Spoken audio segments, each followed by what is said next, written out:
Have you ever wondered why some landscape images just seem to leap off the screen and others just look flat and dull? Well, if you care about your images, sharpening is the secret sauce that can really make the difference. Today we're doing a deep dive into image sharpening, how it works, why it matters, and how you can use it to take your images from average to outstanding. So whether you're prepping for an exhibition, a competition, or just want your Instagram feed to look as good as it can, an understanding of sharpening can put you in control.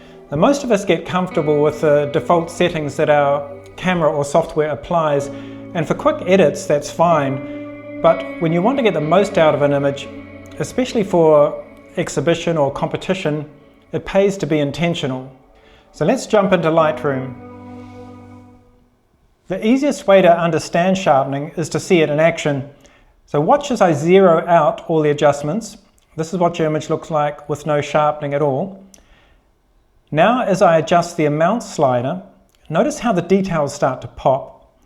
Holding down the Option key or the Alt on a PC gives you a grayscale preview, making it easier to see exactly what's being affected. So with regards to what these sliders mean, the amount simply controls the intensity of sharpening. Radius lets you see how far from the edge the sharpening effect spreads. Too high and you'll start to see halos, so watch the horizon line here. Detail. So this determines how much fine detail gets sharpened. Higher values can bring out image grain, so balancing this with sharpening is key. Always watch for halos. If you see bright outlines, especially on horizons or tree branches, dial back your radius. So I'm double clicking on the sharpening text to return to the Lightroom defaults, which are quite subtle. So this is actually stage 1 of a 3-stage sharpening process, which I'll break down next. So it's best to think of sharpening as a 3-stage process. Number 1 is capture sharpening, and this is meant to compensate for softness from your lens or your sensor. Lightroom applies this by default in the Detail tab, and that's what I was demonstrating you just before. Number 2, creative sharpening. So this targets specific areas that you want to emphasize. For example, to use masking to just sharpen the foreground tree, I'll use Lightroom's subject detection to select this tree and apply the sharpening just to that tree. So the third phase of sharpening is output sharpening, and this is only applied after you've resized your image for its final use. A web thumbnail, for example, needs completely different sharpening than a final fine art print at a much larger pixel resolution. So with output sharpening, always view your image at its intended size, whether that's a thumbnail or an exhibition print.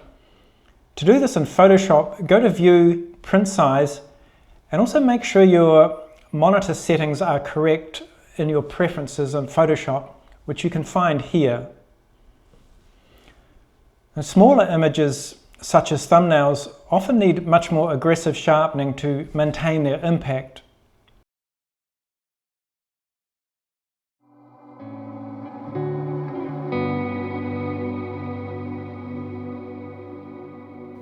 The Photoshop offers 2 main sharpening tools, Unsharp Mask and Smart Sharpen.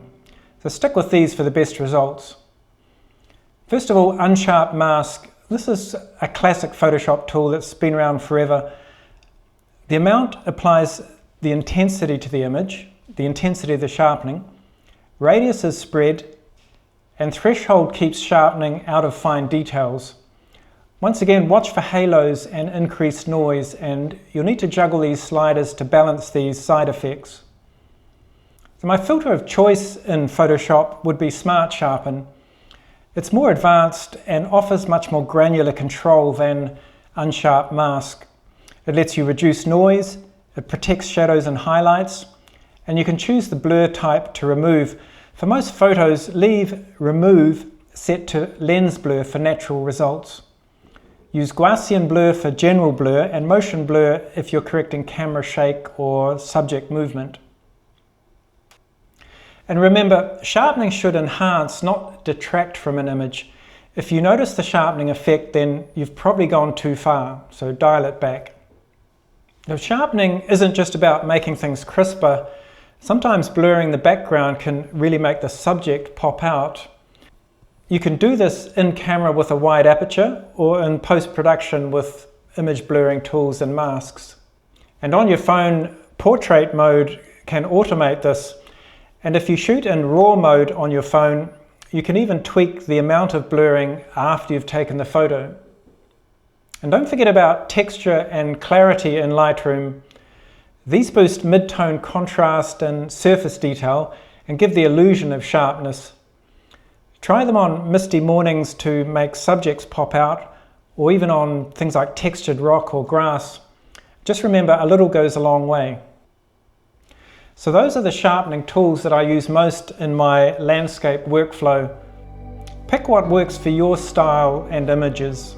And if you want to see a deep dive into AI sharpening tools, let me know in the comments, or in fact anything else that I haven't covered about sharpening. Thanks for watching, and we'll see you in the next one.